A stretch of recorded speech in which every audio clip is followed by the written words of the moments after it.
Hello दोस्तों, कैसे हैं आप सब। स्वागत है आप सभी का कॉमिक वर्ल्ड चैनल पर। तो चलिए दोस्तों, शुरू करते हैं सर्वनायक सीरीज की कॉमिक सर्व समर का तीसरा और अंतिम भाग। महानायकों का महानायक आज खुद को खुद से द्वंद्व करते हुए देखने वाला था। बाप रे, ऐसे भीषण टकराव की तो मैंने कल्पना भी नहीं की थी। क्या होता है जब दो अचूक ब्रह्मास्त्र एक दूसरे से टकराते हैं। दो ब्रह्मास्त्र जिनका आह्वान ही पाप के विनाश के लिए हुआ है। दो अचूक ब्रह्मास्त्र जो कभी नहीं चूकते, जिनके संधान पर शत्रु का संहार तय है। आज ये दोनों एक दूसरे के शत्रु हैं। इनमें से ना कोई हारेगा और ना कोई जीतेगा, क्योंकि ना ही ये चूकेंगे और ना ही एक दूसरे से जीतेंगे। ये तो कांटे की टक्कर है। दो नागराजों की टकराव में यह तय करना असंभव है कि जीत किसकी होगी, क्योंकि चाहे कुछ भी हो जाए, नागराज कभी हार नहीं मानता। वाकई कमाल की चाल चली है ध्रुव ने। नागराज वर्सेस नागराज की एक्साइटमेंट में हमारी तरह ही गोजो भी यह भूल गया कि उस बिसात पर एक और मोहरा उपस्थित है। कुछ पलों के लिए इन परा महाशय को तो मैं भूल ही गया था। मेरे पास मात्र एक क्षण है। यदि इसने मुझे बिसात से बाहर करके फेंक दिया तो खेल खत्म। अपने उस अंतिम क्षण का उपयोग करने से नहीं चूका गोजो। मैं अपनी रक्षा के लिए आह्वान करता हूँ यक्ष राक्षस बोका राक्ष और उसकी मृत्युजीवी सेना का। एक बोका राक्षस के साथ उसकी मृत्युजीवी सेना, ये तो चीटिंग है। मृत्युजीवी बोका राक्ष के ही मृत्यु विष से उत्पन्न हुए और उसकी शक्तियों का ही विस्तृत रूप है। अतः मैंने कोई छल कपट नहीं किया है, परंतु मैं तुम्हारी इस हताशा का कारण समझता हूँ ध्रुव। भला एक परा मृत्युजीवी राक्षसों का सामना करके कैसे मुझे परास्त कर पाएगा। अवश्य कर पाएगा, क्योंकि इस परे का तो जन्म ही राक्षसों का नाश करने के लिए हुआ है गोजो। मेरा एक मोहरा भी तुम्हारे 100 पर भारी है गोजो। सुश। परिरक्षक भोकाल का तो जन्म ही राक्षसों के संहार के लिए हुआ था। संसार की समस्त परियों की सत्य शक्ति परिरक्षक भोकाल की शक्ति ऊर्जा है, परंतु भोकराक्ष और उसकी मृत्युजीवी सेना आम राक्षस नहीं थे। खचाक। मृत्युजीवी जो मृत्यु से परे है। भोकाराक्ष और मृत्युजीवी सेना का चयन मैंने बहुत सोच समझ कर किया है ध्रुव।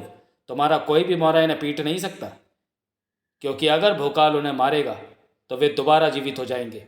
यह भोकाराक्ष और मृत्युजीवियों की शक्ति है। सही समझे ध्रुव।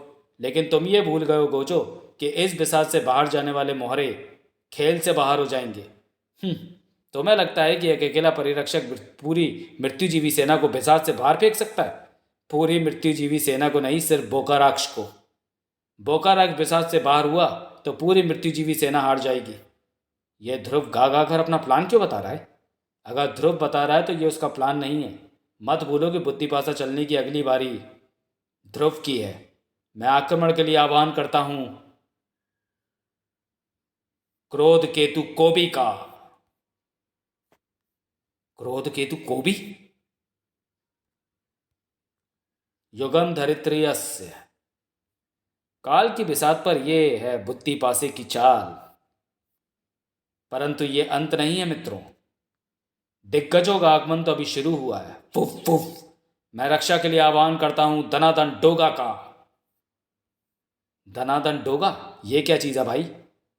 यही मैं भी सोच रहा हूं। फ्रूश। अबे अबे, ये चीज तो मेरे पास होनी चाहिए थी।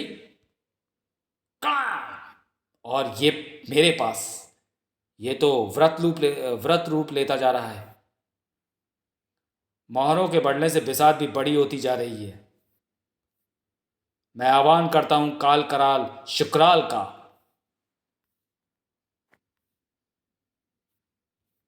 यानी जितने मोहरे बढ़ेंगे यह बिसात भी उतनी ही बड़ी होती जाएगी। इस ब्रह्मांड में शुक्राल एकमात्र ऐसा योद्धा है जो काल से परे है। हर युग में मृत्यु को जीत कर वह पुनर्जन्म लेता आया है। उससे कोई नहीं जीत सकता जिसे काल भी नहीं हरा पाया। यह बिसात और बुद्धिपासा एक दूसरे के पूरक है।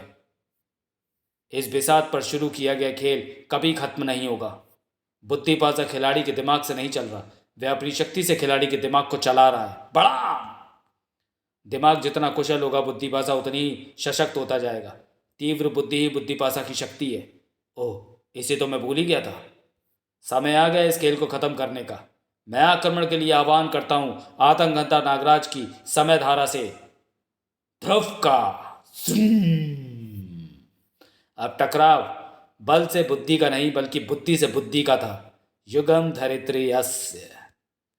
संसार का सबसे कठिन द्वंद्व वही है जो खुद से लड़ा गया हो। यही तो खेल है बुद्धिपासे का। जिसका दिमाग ही ब्रह्मांड के हर शय को मात दे सकता है, वह खुद अपने दिमाग को मात कैसे देगा? यह मेरा एक मूव जानता है। ऐसा लग रहा है जैसे मेरे एक्शन करने से पहले ये मेरा दिमाग पढ़कर उसकी काट ढूंढ ले रहा है। ब्रेसलेट का मैकेनिज्म ब्लॉक हो गया है, जिससे ब्रेसलेट काम नहीं कर रहा था। गैजेट्स यूज करने का यह मतलब नहीं सुपर कमांडो ध्रुव उनका मोहताज हो गया है और अपने दिमाग का इस्तेमाल करना भूल गया है। इससे पहले भी ध्रुव अपने कई अलग अलग आयामों से आए रूपों से लड़ चुका था, लेकिन वह वास्तव में कभी अपने आप से नहीं लड़ा था। स्क्रीच। बुद्धिपासे की बिसात पर सही मानों में आज ध्रुव खुद से लड़ रहा था। समय धाराएं दो थी पर ध्रुव एक था। ओह, बिसात पर फिसलता प्रतिरूप अपने साथ साथ मुझे भी बिसात से बाहर ले जाना चाहता है। अगर जल्दी कुछ नहीं किया तो इसके साथ ही मैं भी बिसात से बाहर हो जाऊंगा। अपने जैसों से लड़ने का अनुभव खुद से लड़ने में खास कारगर नहीं होता। खुद को बचाने के लिए सुपर कमांडो ध्रुव के पास गोजो के प्यादे ध्रुव को बचाने के अलावा कोई दूसरा चारा नहीं था। ध्रुव खुद पर ही भारी पड़ रहा था। बाल बाल बचा, लेकिन ध्रुव अकेला नहीं था जो मुश्किल में था। काल कराल शुक्राल अपनी सहस्त्र बाण वर्षा से मृत्युजीवी सेना को बिसात से परे ढकेल चुका था। थम। और काल केतु कोबी की प्रचंड गदा के सामने बोकराश भी टिक न सका। ओह, कोबी ने बोकराश को बिसात से बाहर कर दिया। अब गोजो और परिरक्षक भोकाल के बीच सिर्फ धनाधन डोगा था, और पूरा ब्रह्मांड यह सत्य जानता है कि जहां डोगा होगा वह सब पर भारी होगा।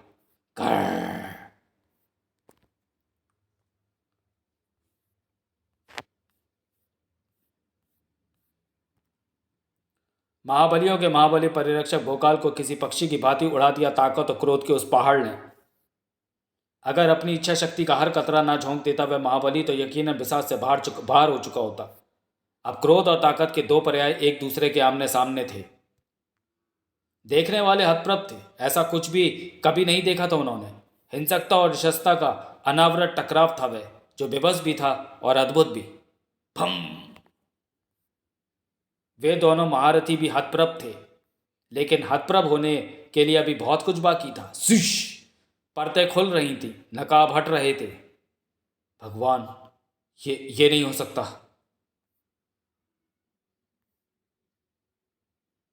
राज बेनकाब हो रहे थे।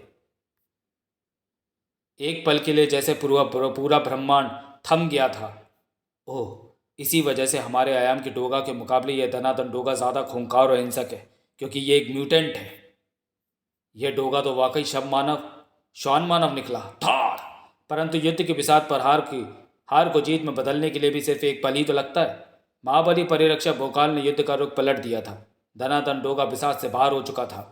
धनाधन डोगा स्पर्धा से बाहर हो चुके हैं। गोजो ने बुद्धिपासा चलने के लिए हाथ उठाया। मैं आह्वान करता हूं, परंतु शक। इस काल कराल शुक्राल को कैसे भूल गया मैं। ध्यान रहे महाबली गोजो, इस बिसात पर किसी भी महारथी के हाथों यदि आप मृत्यु प्राप्त करते हो तो वह आपकी वास्तविक मृत्यु नहीं होगी। शक। शक शक शक। परंतु आप ये स्पर्धा हार जाएंगे। शुक्राल का हर एक तीर गोजो को स्पर्धा में मृत्यु और बिसात रेखा के करीब ला रहा था। गोजो बुद्धिपासा आह्वान करने की स्थिति में नहीं था। 1 पर 3 भारी थे। गई ये स्पर्धा हाथ से। विडंबना यह है कि गोजो की इस पराजय के लिए हम दोनों ही उत्तरदायी हैं भोकाल। इतने शीघ्र हृदय छोटा ना करो शुक्राल। गोजो को आज तक इस ब्रह्मांड ने मात्र उसकी सप्त शक्तियों के लिए ही जाना है। परंतु सोचो, या थॉर, जो मंथन से निकली सप्त महाशक्तियों को नियंत्रित कर सकता है, उसकी खुद की इच्छा शक्ति का स्तर क्या होगा। फटाक। थॉर। असली वीर वही होता है मित्र जो अपनी पराजय को भी जय में बदल दे, जिसका शौर्य पराक्रम प्रतिद्वंदी को भी प्रशंसा करने पर विवश कर दे। दुश्मन की वाह वाह कर रहे हो डोगा। वाह। डोगा ताकत और जज्बे की कदर करता है भेड़िया, चाहे वह दुश्मन का ही क्यों ना हो। देखो, एक तरफ वह गोजो जो तीरों से छलनी होकर भी 3-3 महारथियों से अकेला लोहा ले रहा है, उन्हें दांतों तले पसीना उगलने पर मजबूर कर रहा है। दूसरी तरफ है हमारी टीम का सबसे शानदार चमकदार सितारा, हमारा सुपरस्टार, बच्चों का प्यारा, लड़कियों का दुलारा, सारे जग से न्यारा सुपर कमांडो ध्रुव, जो अपने ही बच्चे रूप से जीत नहीं पा रहा। वह इसलिए डोगा क्योंकि 3 क्या 30 महाबलियों का बल मिलकर भी एक ध्रुव के दिमाग की बराबरी नहीं कर सकता। यह बात गोजो भी भली भांति समझ गया था, इसलिए उसने ध्रुव को हराने के लिए ध्रुव को उतारा। वैसे भी अपने आप से लड़ना हर किसी के बस की बात नहीं।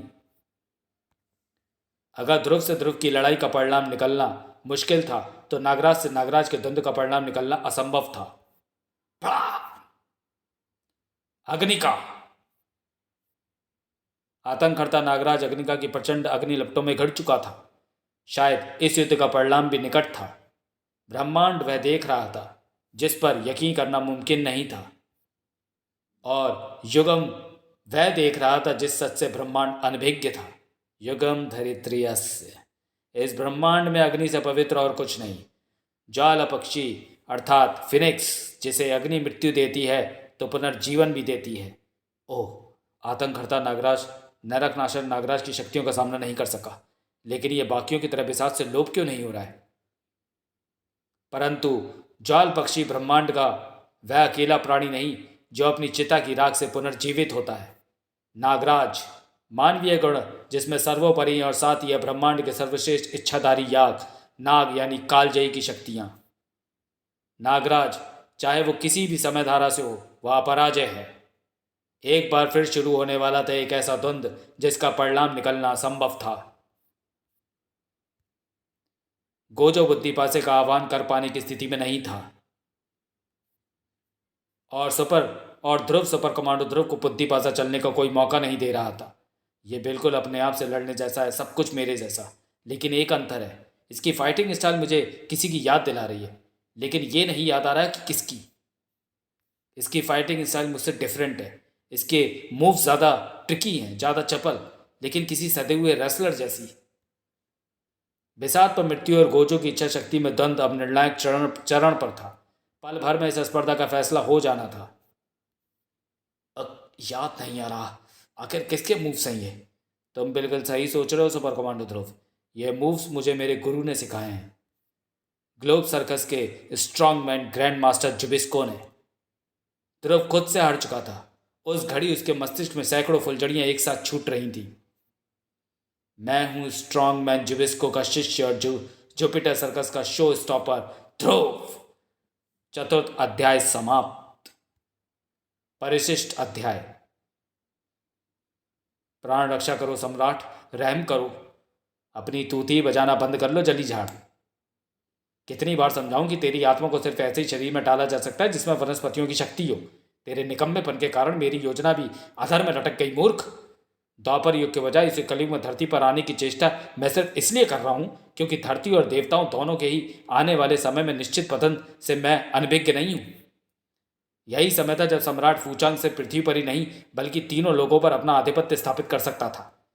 क्षमा सम्राट फूचांग, बस एक बार शरीर प्राप्त हो जाए, उसके बाद आपकी योजना में कोई विलंब नहीं होगा।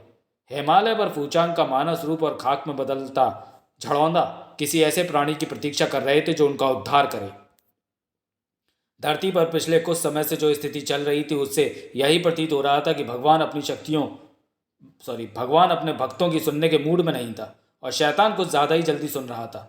पूरी पृथ्वी के मुकाबले यहाँ हिमालय के वन अभी भी तामसिक प्रदूषण से बचे हुए हैं। थप थप खड़ा। मैंने धरती पर अलग अलग स्थानों से ब्रह्मांड दर्शकों को मानवों और अन्य वन्य प्राणियों को विशाल सुरंगों से धरती के नीचे ले जाते देखा था। मेरे ये मित्र कहते हैं कि धरती खत्म होने वाली है, लेकिन मैं जानता हूं कि धरती को अगर खत्म होने से कोई बचा सकता है तो वह प्रकृति है। आसमां से गिरे जलते पत्थरों ने मेरे मित्रों को बुरी तरह घायल किया है। वायु प्रदूषित हो चुकी है। वातावरण में जहरीले रसायनों की बढ़ोतरी मैं महसूस कर सकता हूँ। मैं इसे ठीक कर सकता हूँ। अपने दोस्तों की मदद से मैं प्रकृति को पहले जैसा कर सकता हूँ, धरती को विनाश से बचा सकता हूँ, लेकिन पहले मुझे अपने दोस्तों को बचाना होगा। उठो मेरे मित्रों, फलो फूलो, धरती को नव ऊर्जा नव जीवन प्रदान करो।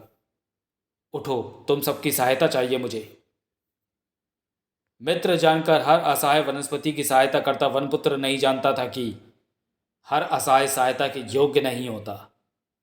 ठहरो, मुझ पर आक्रमण क्यों कर रहे हो मित्र? परिशिष्ट अध्याय समाप्त।